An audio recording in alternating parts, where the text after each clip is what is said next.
आपण पोहोचलोय राशीन बाजारात. राशीन बाजार हा त्यांच्या जनावरांच्या बाजारांसाठी फेमस आहे. रुचकर काय जे आहे ना, अन्न हे रुचकर आहे. भाकरी, रस्सा, पीस आणि बिर्याणी राईस याच्यामध्ये आलेला आहे. सकाळचे 8:45 वाजलेत आणि ही गर्दी बघून तुम्हाला वाटत असेल जो नगर जिल्ह्यात फार फेमस आहे. हे आहेत गणेश शेठ, या पालाचे मालक. 200 रुपयाची ही मटन थाळी. आणि हा स्पॉट बारामती पासून साधारण 50-55 किलोमीटर भरतो.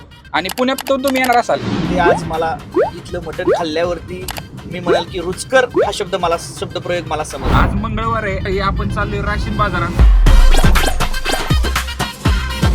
आज मंगळवार आहे आणि सकाळी सकाळी आपण चाललोय राशीन बाजारात मटण खायला.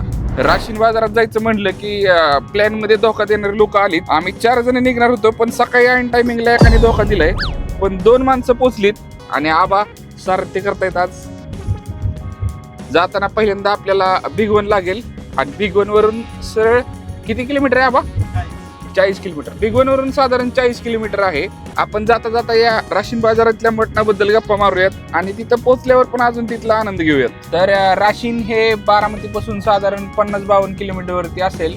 आपण मध्ये भिगवण लागतो, तिथं भिगवण मध्ये आता जिथे आपण आपल्या पुणे जिल्ह्यातले माशाचं आगार किंवा आपण त्याला आपल्या पुणे जिल्ह्याचा कोकण म्हणू शकतो. कोकण. हा, कारण इथं पुण्यावरून किंवा पुणे जिल्ह्यातील आसपासच्या गावातून खास मत्स्यप्रेमी येतात. पण आजचा योग मटणाचा आहे. आजचा योग मटणाचा आहे, राशीनचा आहे. आणि आमच्या चर्चेतून त्यांनी आधीच सक्त ताकीद दिली, जाताना भिगवण लागेल आणि तुम्हाला माशाच्या बद्दल प्रेम उत्पन्न होईल. ते प्रेम तुमचं बाजूला ठेवा.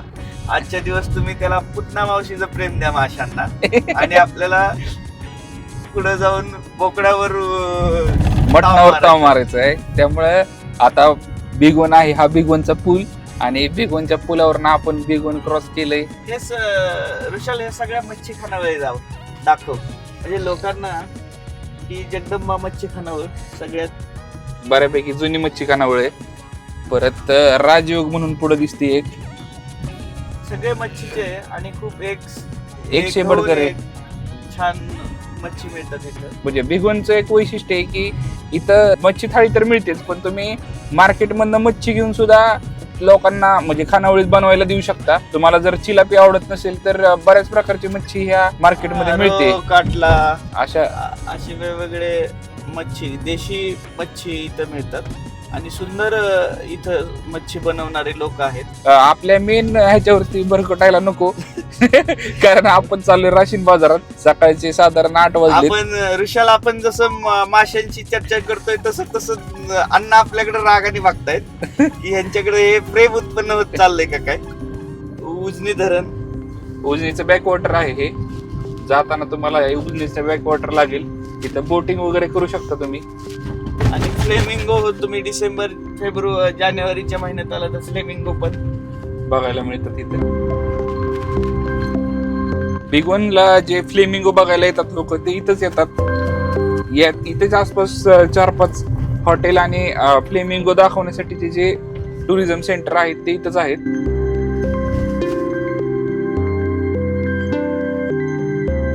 राशीन बाजारातलं मटण हे फेमस आहेच, पण कसं सुरू झालं आणि हे कशासाठी बेसिकली चालू गेलेलं आहे, या मटणाची चव कशी आहे हे पुढच्या टप्प्यात आपण समजून घेणार आहोत. आपण पोहोचलोय राशीन गावात. साधारण 1 तास लागला आपल्याला प्रवासाला. राशीन गावातलं वातावरण तुम्ही बघू शकता. आणि या राशीन गावात जनावर बाजार असतो. त्या जनावर बाजारातल्या पालांमध्ये म्हणजे तंबू स्वरूपी ते स्ट्रक्चर असते.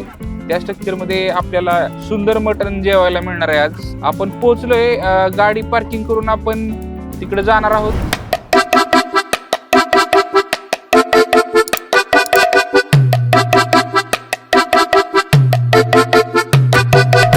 आपण पोहोचलोय राशीन बाजारात आणि राशीन बाजार हा त्यांच्या जनावरांच्या बाजारांसाठी फेमस आहे.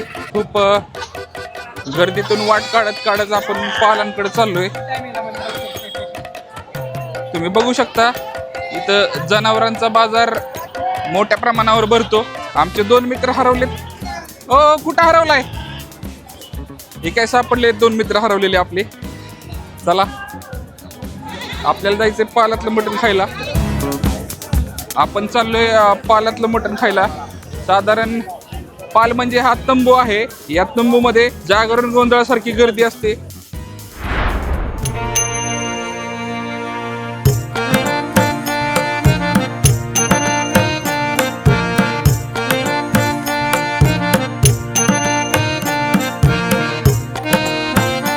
गर्दी पाहून तिघांना एकत्र बसायला जेवायला जागा मिळेल म्हणून शंकाच आहे.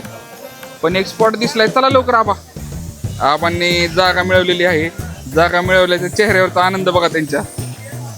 अण्णा वाट बघतायत कधी जेवण येत आहे, कधी आपल्याला जागा मिळते याची वाट बघतायत अण्णा. वाटतंय का सकाळचे 8:45 वाजलेत आणि ही गर्दी बघून तुम्हाला वाटत असेल की संध्याकाळी वगैरे जेवायला आलेत लोक, पण सकाळी 8:45 वाजलेत. हे आहेत गणेश शेठ, या पालाचे मालक. 2 प्रकारचा रस्सा असतो इथं, एक तिखट आणि एक आळणी म्हणतो आपण ज्याला. रस्सा भरायचा कार्यक्रम चाललाय. शेठ मुख्य कामावरती असतात. मेन म्हणजे बटनाचं वाटप. प्रत्येकाला योग्य पीस आले पाहिजेत याची काळजी शेठ घेत असतात. या मामांकडे ताटं वाढायची जबाबदारी आहे. कांदा, लिंबू आणि सोबत ताटामध्ये मसाले भात, ज्याला आपण बिर्याणी राईस म्हणू शकतो. चुलीवर भाकरी थापायचा कार्यक्रम चालू आहे. या सगळ्या मावश्या कंटिन्युअस चुलीवरती भाकरी थापतायत. चुलीवरच्या भाकरीचं वैशिष्ट्य म्हणजे या भाकरीला एक पापडा येतो. तुम्ही किती कुठेही भाकरी खाल्ल्या तरी चुलीवरच्या भाकरीची चव कुठेही मॅच होत नाही. आणि मटण पण इकडं चुलीवर शिजवलं जातं. तुम्ही बघू शकता मोठं पातेलं शिजवलं जाते मटणाचं. ह्याच्यात मटणच आहे ना शिजवायला ठेवलेलं आहे. या पंक्तीमध्ये 3 जणांना एकत्र जागा मिळणं थोडं अवघडच आहे. आणि फायनली अण्णांना जागा झालेली आहे. फायनली आम्हाला जागा मिळाली. आम्ही तिघं पण एका ठिकाणी बसलोय. 3 माणसं एका ठिकाणी बसणं म्हणजे तसा इथं मोठा विषय. 240 रुपयाची ही मटण थाळी तुम्ही बघू शकता. एक भाकरी, रस्सा, पीस आणि बिर्याणी राईस याच्यामध्ये आलेला आहे. आणि तुम्हाला तिखट रस्सा जमत नसेल तर उकडची पण सोय आहे. सूप आलेलं आहे आपलं. जनरली आपण आपल्या भागात पण सूप बघतो आणि हे सूपचं तू जर पाहशील तर अगदी हे सूप पाहताच क्षणी पूर्ण पिऊन टाकावं असं वाटतं. आणि म्हणून प्रकार जो नगर जिल्ह्यात फार फेमस आहे. मटण प्रेमींमध्ये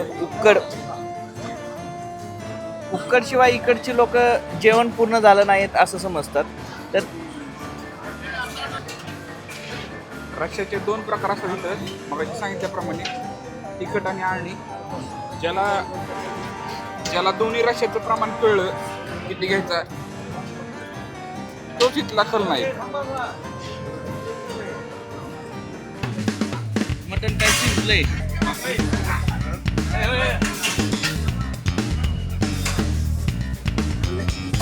भाकरी चुरून रश्श्यात पीस करून खाण्याची जी मजा आहे ती मटण प्रेमींनाच माहिती.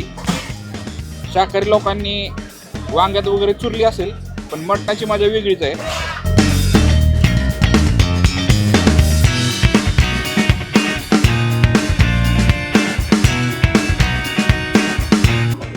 मला वाटतंय आम्ही जेवणावर फोकस करतो. थोड्या वेळाने आपण हे जेवण कसं होतं याच्यावरती चर्चा करूयात. कारण जेवणावरती फोकस करणं महत्त्वाचं आहे. काय म्हणत तुम्हाला? बरोबर आहे.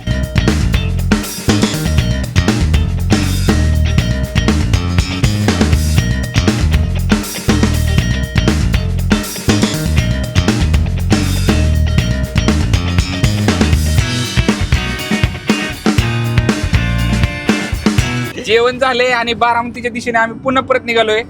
जेवणानंतर आबा तुमची पहिली प्रतिक्रिया. ऋषाल, आपल्या मराठी साहित्यामध्ये रुचकर हा शब्द आपण लहानपणापासून ऐकत आलेलो आहे. तो रुचकर काय जे आहे ना, अन्न हे रुचकर आहे, ते आज मला इथलं मटण खाल्ल्यावरती मी म्हणाल की रुचकर हा शब्दप्रयोग मला समजला.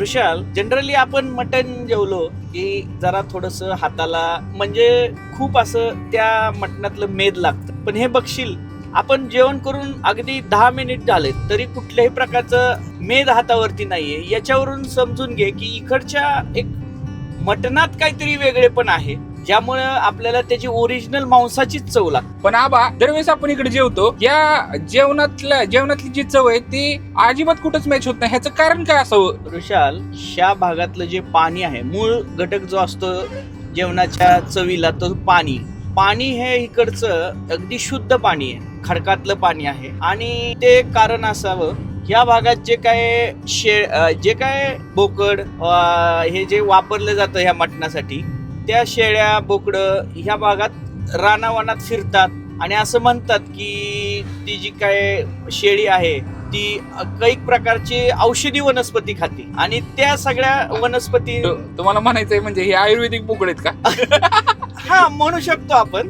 कुठे ह्या आपण आयुर्वेदाचा हे समर्थ आयुर्वेदाचा हा संदर्भ घेत नाहीये, पण एक वेळा टेस्ट येण्यासाठी हा एक महत्वाचा फॅक्टर आहे. कारण की हा वेगवेगळ्या प्रकारचे ते अन्न घटक घेत असल्यामुळं त्याचीही चव त्याच्या कुठेतरी शरीरात निश्चितच उचलत असावी. आणि तिसरी गोष्ट म्हणजे तू एक पाहिलेस ऋषाल गंमत तिथं, की आपल्या बरोबर साधारणतः 100 लोक जेवत होत आणि तेवढी 100 उठायची, परत बसायची, आणि ते मटण पण तसं तेवढं यायचं, त्यांचं परत ते पुढे जायचं. म्हणजे ते जे तिसरं मला काय वाटतंय की हे जे पूर्ण बोकड ते शिजवलं जातंय त्या ह्याच्यामध्ये, आणि असे नंबर्स ऑफ बोकड्स असतात, 1-2 तरी असावेत ऍट ए टाइम. त्याचा पूर्ण आर्क त्या रश्श्यात उतरतोय. तू ते जे सूप जे पिलास, त्याची चव जर पाहशील तर आपल्या घरच्या पेक्षा सुद्धा अप्रतिम होती. तर मला असं वाटतंय की ते जे पूर्ण बोकड शिजवत असल्यामुळे त्याची एक चव आपल्या भागापेक्षा किंवा आपण याच्यापूर्वी वेगवेगळ्या ठिकाणी खाल्ल्यापेक्षा इथं वेगळी लागते. हे तर मला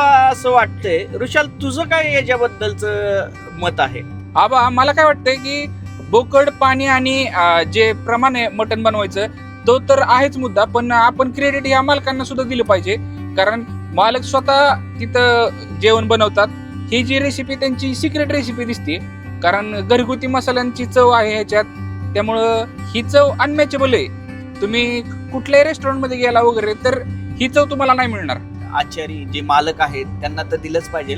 त्याबरोबर आपले जे काय ऑडियन्स आहेत, जे आपले पाहणारे लोक आहेत, त्यांना तिथलं वेळ केव्हा गेलं पाहिजे, त्यासाठी तुम्हाला लागणारा खर्च किती येणार आहे, ह्याही गोष्टीची जर तू त्यांना कल्पना दिलीस तर तेही आपल्यासारखं सकाळी सकाळी येऊन एन्जॉय करू शकतात. नक्कीच आबा, आपण हे राशीन बाजारातलं पालातलं मटण जे आहे दर मंगळवारी सकाळी 8 ते 12च्या सुमारास हे मिळतं. आणि तुम्हाला एकदम प्राईम टाइमला जायचं असेल तर साधारण 9, 9:15च्या दरम्यान तुम्ही जर पोहोचला तर त्या जेवणाची चव उत्तम लागते आणि तुम्ही खाऊ पण शकाल. आणि महत्वाचं म्हणजे हे फक्त 240 रुपयात जेवण मिळतं, जे भाकरी आणि रस्सा अनलिमिटेड असतात. ह्याच्यात फक्त मटण लिमिटेड असतं. ह्यात तुम्हाला तिखट रस्सा आणि उकड दोन्ही चॉईस असतात. आणि सोबत वजडी फ्राय पण तुम्हाला मिळतं. आज आम्ही काय वजडी फ्राय ट्राय केला नाही. आणि हा स्पॉट बारामती पासून साधारण 50-55 किलोमीटर भरतो. आणि पुण्यातून तुम्ही येणार असाल तर पुण्यातनं बिग वन 100 किलोमीटर आणि पुढे 30 ते 35 किलोमीटर म्हणजे साधारण 135-40 किलोमीटर हा स्पॉट आहे. सकाळी 8 ते 12 मंगळवारीच फक्त चालू असते. त्यामुळे तुम्ही मटण प्रेमी असाल तर अवश्य एक वेगळा अनुभव घेण्यासाठी येऊ शकता. आणि तुम्ही आधी आला असताल इकडं तर आम्हाला आवर्जून कमेंट मध्ये सांगा. आणि महत्वाचं म्हणजे तुमच्या भागात असाच काही वेगळा विषय मटणाचा असो किंवा खाद्यपदार्थांचा विषय तुमच्या भागात काही वेगळा असेल गावरान पद्धतीचा, तर तो आम्हाला कमेंट बॉक्स मध्ये सांगा. आम्ही नक्की भेट देऊयात आणि भेटूयात पुढच्या ब्लॉग मध्ये. आल्यावर सुद्धा तुमचा काय अनुभव होता या कमेंट बॉक्स मध्ये आमच्या नक्की सांगा. आणि अशाच खाद्य भ्रमंतीच्या व्हिडिओसाठी लाईक, शेअर आणि सबस्क्राईब करा आपल्या फूडी स्वॅगर चॅनलला.